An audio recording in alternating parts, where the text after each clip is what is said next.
Unit 1, Lesson 1 of the Civil 3D 2010 education curriculum addresses the drawing environment. In this unit there are 8 exercises. The first exercise involves navigating the drawing environment. The second exercise involves reviewing AutoCAD options and Civil 3D drawing settings. The third exercise addresses object creation such as lines, arcs, polylines, and blocks. Exercise 4 addresses the modification or the editing of objects. Exercise 5, you discuss navigating the Civil 3D drawing environment with commands such as zoom and pan.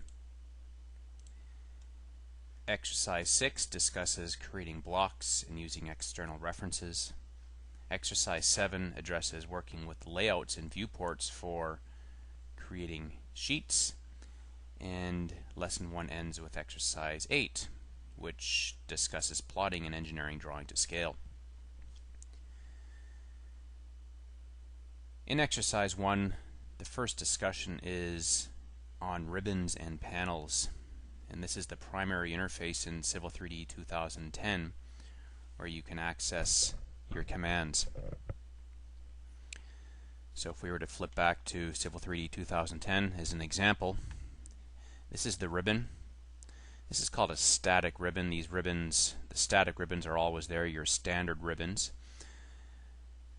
Each tab on the ribbon has a number of commands. So if we were to look at the components of a ribbon, we have the tabs, which display commands specific to certain tasks such as analyze or analysis, viewing, managing, that sort of thing. And then on each tab you have panels. So on the Home tab we have the Palettes panel, we have the Create Ground Data panel, and the Create Design panel. And then on each panel you have a number of commands. Note that a panel can be expanded and locked open. If we want to leave that panel open, for instance, we're repeating a command here a number of times. And you can control the display of the ribbon with this down arrow, so we can minimize it just to the panels.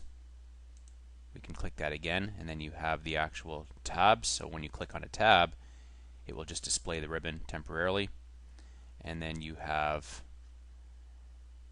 the full view, which is always going to display the ribbons. So that's a static ribbon. And you also have contextual ribbons, which means that when you grip an object in Civil 3D, the contextual ribbon will display information or commands specific to that selected object. And that works with all Civil 3D objects. So let's just flip back to the PowerPoint here. You also have toolbars in Civil 3D to work with. And if we were to keep going through here, workspaces, a really important component of the software. The workspace is the configuration of the user interface. And if we were to flip back to Civil 3D, you can change your workspace here. So right now the workspace is showing commands that are for Civil 3D. However, if we wanted to look at some of the 2D drafting and annotation related commands, we could change our workspace. And essentially what happens is that the workspace changes the user interface based on the tasks that you're wanting to perform. If we change to a geospatial workspace, you will see commands that are now specific to geospatial analysis. And if we were to change to a 3D modeling workspace, you're going to see commands that are specific to 3D modeling tasks. Okay, so one thing that you want to be able to do is customize your workspace settings and turn on automatically save workspace changes, because the workspace is going to account for the position of windows and the layout of all of the interface items. So that's something very important to do. And you can also use the customize command here to go into your CUI, which is customize user interface, and create your own workspaces. So it's recommended is to leave these workspaces intact, and if you're wanting to make a copy of the Civil 3D workspace, Perhaps you now make a copy of this workspace by using the Save Current As command and calling this workspace My C3D Workspace. And that way you will leave the workspaces that come with the software intact, and you can then edit this at your will. The application menu is for drawing access and creation, and that is up here.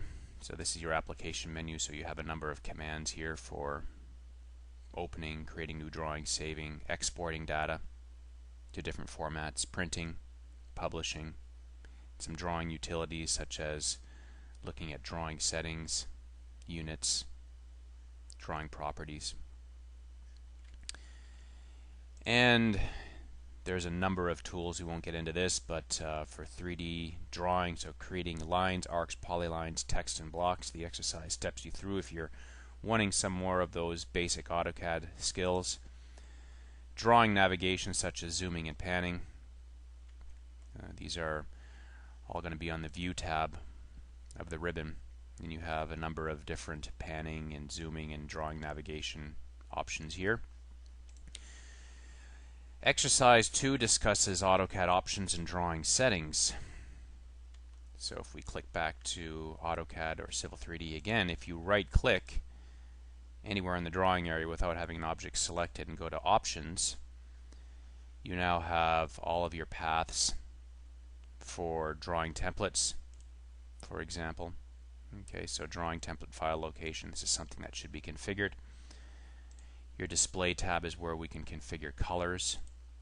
So for example, if you don't want the background color to be white, we can select a color and change the color here to be color 9. Okay, so we change the background color. Open and save for auto saving. This is a good thing to turn on. Plotting and publishing settings. Some system settings, user preferences for right-click customization.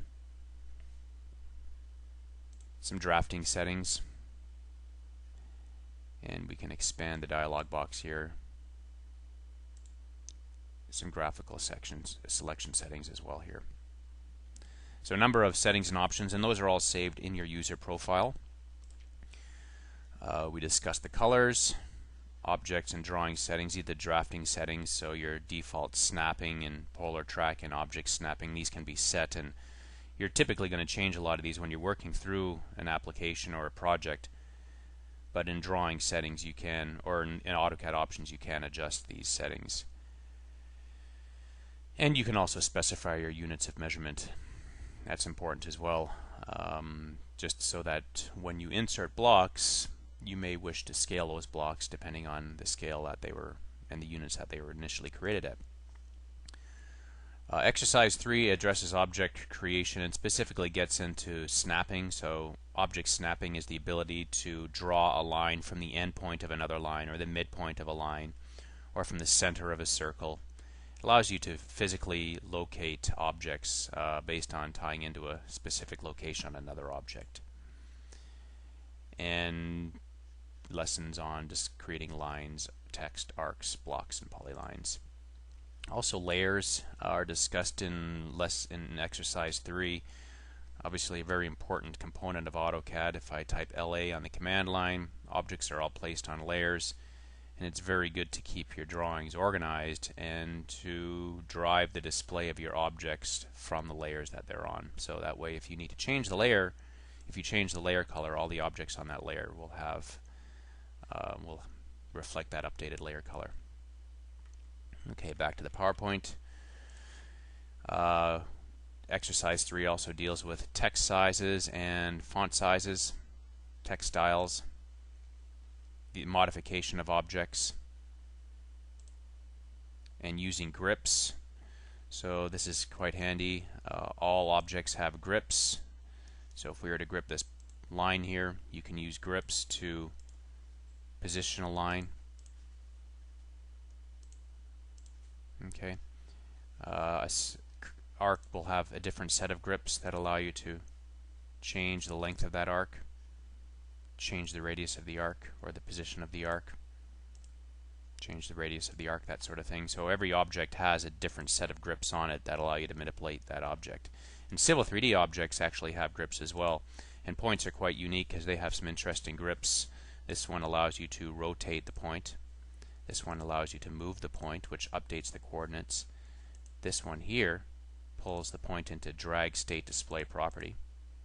And this one here toggles the sub-items. So they take a bit of getting used to, but the grips are a great way to graphically manipulate the data in your drawing.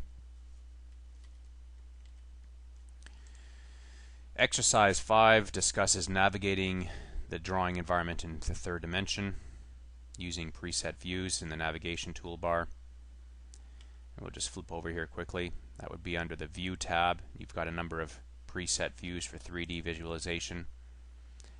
Previous views, name views, and also visual styles for rendering and how you want to display the data in 3D. Exercise 6 addresses block definition. So a block is essentially an item that's defined that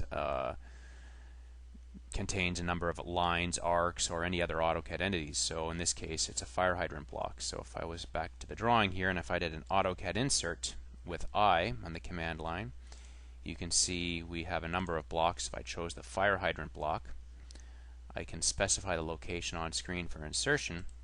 And if I drop that in and we zoom in with the wheel, you can see that this is an actual block called fire hydrant that consists of a number of different entities. So lines and arcs, and they're just assembled together to create a block. So that's useful for standard symbols, and as you can see in this particular drawing, there are a number of blocks defined, and there's a preview window that shows you all of the different blocks. So very handy part of AutoCAD to understand blocks. External references are useful for sharing data, sharing one drawing data amongst other drawings. So for example, a base plan of a civil engineering drawing that shows existing condition might be externally referenced into a number of other design drawings. And the last two exercises in Lesson 1 address layouts and viewports. So configuring your paper space layout tabs with a border, and being able to create a viewport in that to view the model. We'll just have a quick look at that. So if I go into my drawing here again, I can click on a layout, and in this layout you can see there's a viewport. So if I jump into this viewport, I can now pan and navigate in that viewport, and I can also insert a block, or I can create a title block around that. And there's my title block, and I could have my information for the drawing and the municipality or the organization we're working with. And then when you right click on a layout, you can go into your page setup manager, and then if I modify that, this is where we can configure our plotting device, our paper size. So if we went to a D size sheet here and click OK and close, there's a D size sheet. So now we can just erase that border. But I can take this viewport object and make this a bit bigger, and then if I double click, you can see I'm now in the viewport, and I can navigate in that viewport. I can adjust the zoom scale in that viewport, and if I click a viewport and right click and look at AutoCAD properties, the properties window will display the scale of that viewport. So that's how you control plotting and scaling in viewports in AutoCAD. And this is what's discussed in exercise 8. So, and here's your the viewport scale that we just looked at.